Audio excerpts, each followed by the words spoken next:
Isang mahalaga at natatanging araw ang 3 ng Mayo sa mga taga-Barangay Bambang, Pasig City sapagkat ipagdiriwang ang kanilang fiesta, kapistahan ni San Felipe at San Santiago.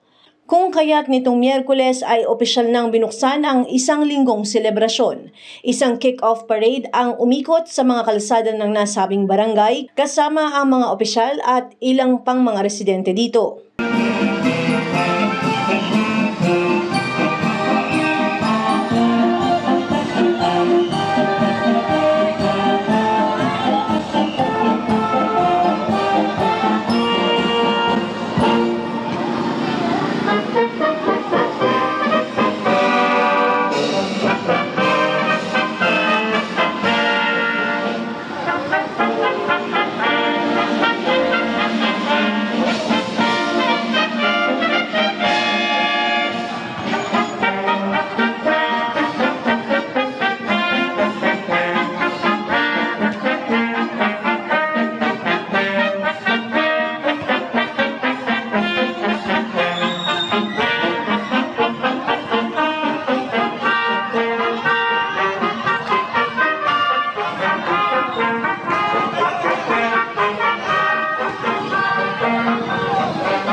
Ayon sa kapitan na si Rodel Samaniego, iba't ibang kaabang-abang na aktibidad ang isasagawa bilang bahagi ng pagdiriwang para sa kanyang mga kabarangay. Ngayon po yung kick-off parade ng ating piyesta sa Bambang.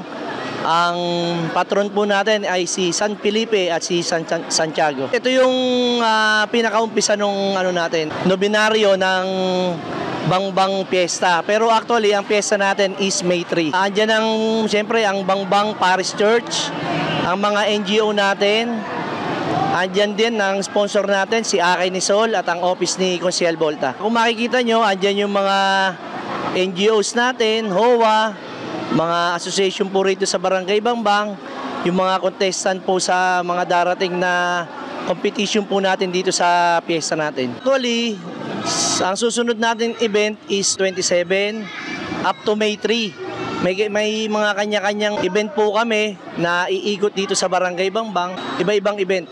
May Battle of the Band, Kandang Lolo at Lola. Kandang Lolo at Lola competition. May pabingo na.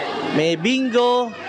May variety show. Yung Panisdaan Festival. Yung Panisdaan Festival sa May 1. Yun po yung pinakabago natin. Ilo-launch po natin yan sa May 1. Ang Panisdaan, ang ibig sabihin, tinapay at isda. Dahil ang ating patron ay patron ng mangingisda at patron ng magtitinapay. Sa lahat po ng taga-Bangbang and also sa mga hindi taga-Bangbang, ini-invite ko po kayo, pumunta po kayo dito sa piyesta namin, makijoin po kayo. Abangan nyo lang po sa aming Bangbang page ang mga event na darating ngayong parating na piyesta. Thank you very much po. Matapos ang parade ay sinundan ito ng pamamahagi ng agahan ng Akay ni Sol, ng barangay at ni Konsehal Volta de los Santos. Ako si Luan Peñano para sa latest ng iNews Pasig.